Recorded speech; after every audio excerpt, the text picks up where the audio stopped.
Museum. Joining us now, the post commander of Camp Shelby, Colonel Rick Weaver. Colonel, always good to see you, sir. Thanks for joining us. I appreciate it as well with you. A lot of stuff going on around here today and the rest of the week. Everybody's been on telling us about it. It's quite exciting. We've got Veterans Day coming up this Thursday, the 11th, and we've kind of sandwiched that in with the event honoring the National Guard retirees, and then the 65th Infantry Division reunion. Just fascinating stories, and of course this facility, which is just incredible. So I guess you got all hands on deck, as maybe they would say in the military for this week, and a lot of stuff going on. We do, and I give credit fully to the team. They have done an amazing job of getting this ready. And this has not been just something this week. This has been something in the plans. But this team does such a wonderful job of making sure that it just looks easy. Yeah. You know, as we discussed last time, most National Guard bases, they'll train twice a year or twice a month, a couple times during the summer. This base is open about 350 days a year. Wow. And so from that, this team does an extraordinary job. Yeah. And not only do we focus on, as you see today with the retirees, and then the 65th rolling in with Veterans Day, we've also got the 20th anniversary of this beautiful place, which is not just the Mississippi Armed Forces Museum, but for the state of Mississippi. Yeah. And but tying back in to the active duty, the reserve, and all branches as well too. And Colonel, I got to believe that it's a sense of reward and satisfaction to you to command such a well-oiled machine, which it certainly appears to be. Certainly from our interaction, it's incredible, but it's clear. All you got to do is go around this place until it's tip-top. And again, I can't take any credit for it. It's a team effort. Yeah. They do a wonderful job, and starting out at General Bulls and Command Sergeant Major Tatum, all the way down the support that we get at the Jackson, from the governor's office, from the legislative, state and federal, it's just amazing. It really is. And you guys have been busy with the pandemic and the assistance and the effort to get folks vaccinated. Is that kind of rolling down now? Are you guys still involved in that? No, we're not involved in it anymore. But Yeah. as you heard with General Bulls earlier, around 1,700 guardsmen participated during that pandemic. We're working with the Department of Health from there. So basically everywhere you looked, you saw a guardsman that was out there and focusing on making sure that whoever needed that vaccination, they got it. Yeah. They got the opportunities of either being checked, vaccinated, or both. Well, I can certainly say that I don't know that I ran into a person that didn't have anything but positive things to say about the experience they had as part of that, with the National Guard being involved in the vaccination rollout, especially last spring when we had a big volume. It was a well-orchestrated event. My personal experience was very positive as well. So kudos to the guardsmen who really did their duty and did it with honor and with a smile. I mean, their attitude and their courtesy and their professionalism was noticed, and I just want you to know that. Well, I appreciate it. And as you that the Guard is the true citizen soldier. They're the ones that go to work with you every day, and on weekends, that 1 weekend a month or 2 weeks a year that they're supposed to do. I started laughing at General Walker yesterday and General Bulls today. Yeah. You know, that 1 weekend a month and 2 weeks a year is now 1 weekend a month off and 2 weeks a year off. And other than that, you're working continuously. But I couldn't ask for a better thing to do from the Guard. As you well know, I got in when I was 17, and 6 years I was out. And, you know, now 34 years later, I'm still here. Yeah. And it's just amazing to see how fast that went by. How's the recruiting going?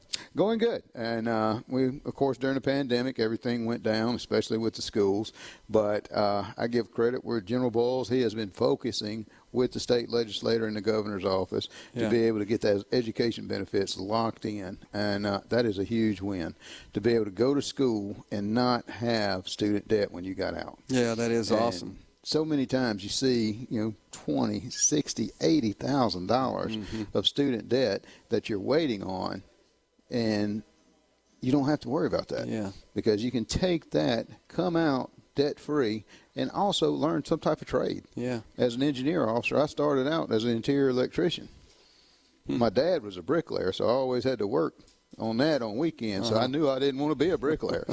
But I did. I was an interior electrician, so I learned that trade. Yeah. So those are things that you can do: drive dozers, be a medic, whatever. Yeah. And so take the opportunities not only to support your state, but support yourself. Learn something that you can do on the outside. And and certainly the trades and those technical skills are incredibly valuable.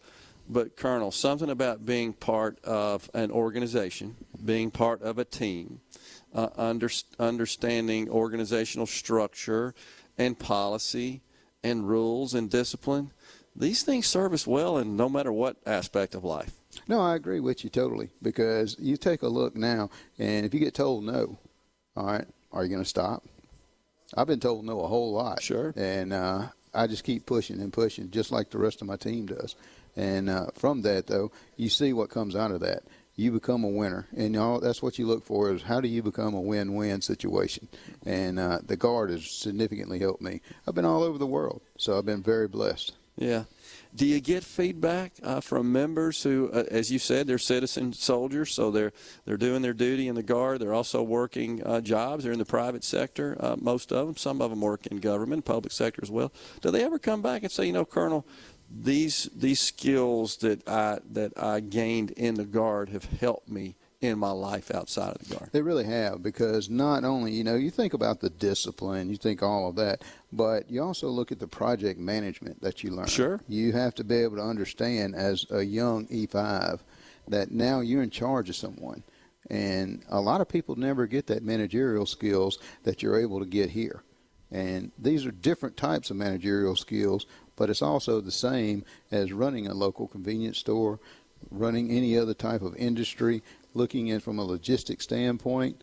But you've also got to make that connection with that person, because at some point in time, it may also be life and death. Yeah. So you've got to be able to do the normal day-to-day operations, and then you have to be able to do the combat operations. Yeah. So it is a vast array of management skills. That's an excellent point. Getting along with people, interacting with people, serves you well no matter what you do, and it's critical to an individual's success, and you learn that being part of an organization like this. No, I totally agree. And things that you also learn is separation of personal and professional. Yeah. I've got a lot of friends of mine that have, let's say, educated me in other ways. Yeah. And but it's never been personal. Yeah. It is strictly professional. Sure. And the chief of staff fixing to get promoted, Colonel Promotable Joe Hargett, yeah. General Bowles. I've had nice conversations that went one way, and then we went and ate dinner last night. Yeah.